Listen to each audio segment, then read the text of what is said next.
Welcome back everyone, and today I have a very special review for you. Today I'm gonna review the United Airlines Boeing 767-300ER by Gemini Jets.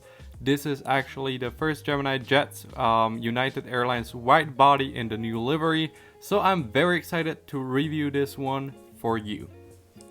Now, if you are not familiar with my style of reviews yet, I actually rate each model in 4 different categories, which are the box, the mold, the landing gear, and also the overall quality of the model, which includes things like the printing on the airplane, how the livery is represented, and of course, if the model came broken or anything like that. And this all together gives it a final score out of 10, putting it up on our leaderboard. Starting off, of course, we're gonna have a look at the box, and with this model, as usual, you get the normal Gemini Jets box, a blue box. In front you have the United titles as well as some artwork of the airplane. On the side, another image of the airplane. Then if you turn it around, you have the As Real As You Get titles, all the Gemini Jet slogans, stuff like that. Of course, you can also open up the box. There's some very nice information about every airplane in the box, and also you can have a look at the model. So it is your typical Gemini Jets box, nothing special there. So I will just go ahead and give it a 3 out of 5. It's not terrible, but Gemini Jets could put more effort into the artwork of the box. Then talking point number 2, of course, is the mold, and Gemini Jets of course have done a pretty good job with the 767. One of the most important parts on any mold, for me at least, is how accurate the nose is. Now I created an overlay with an actual 767, and you can see it looks very good. Gemini Jets have done a good job, which is even more impressive when you realize that this mold, the base mold that Gemini Jets is using here, is almost 20 years old now. Other than that, of course, you have your antennas, your Wi-Fi hub, engines, wings, everything looks fine there. Also, the tail of the airplane looks very nice with the fuselage that curves down towards the end. On the underside, of course, Gemini Jets are using one piece for both wings, which creates this rather ugly seam on the fuselage, so that's a shame there. I wish they would update it, because other than that, this mold is very good. I'm gonna take off 2 points for the ugly seam though, so the final score for this mold is a 8 out of 10.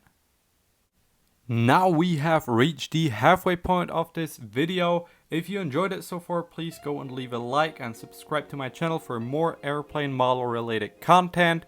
And yeah, I'll give you a second to do so. Let's go. Category number 3 is the landing gear, and if we take a look at this landing gear now, from the looks, it looks very realistic. Gemini Jets have done a good job with the detailing on it. The only problem I have though, I got 2 United 767, so if you did not see my unboxing. Now with this one, the front landing gear does not roll very well. The main landing gear does. With the other one, one of the main landing gear does not roll as well, but the other ones do. And I always feel like with all Gemini Jets ones that have rolling landing gear, there's always one gear that does not want to roll. So I'm gonna take off 2 points for that, 3 out of 5 for the landing gear. And the last category that I'm gonna take a look at, of course, is the quality. Now with the quality, first let's take a look at the printing, and Gemini Jets have done a alright job printing on a lot of detail. You have your pita tubes, all your sensors in front. Livery also looks very nice, colors are correct. Now with the winglets, all of them seem to have been chipped, or just the angle on top is not quite straight, and that's with both models that I got have the same problems with the winglets. Not that bad though, if you ask me. On the underside of the model, you can see though, detail is a little bit lacking. There could have been a bit more painted on, if you ask me. The engines though look very nice, the painting on the engines. Also, the fading on the tail from the new United livery is probably the best I've seen on any model so far, so that's very nice. For that reason, I'm gonna take off a few points for the winglets, but other than that, pretty nice. Quality 7 out of 10 for this Gemini Jet 767. Now we have covered everything, so let's look at every single score once again to determine the final rating of this model.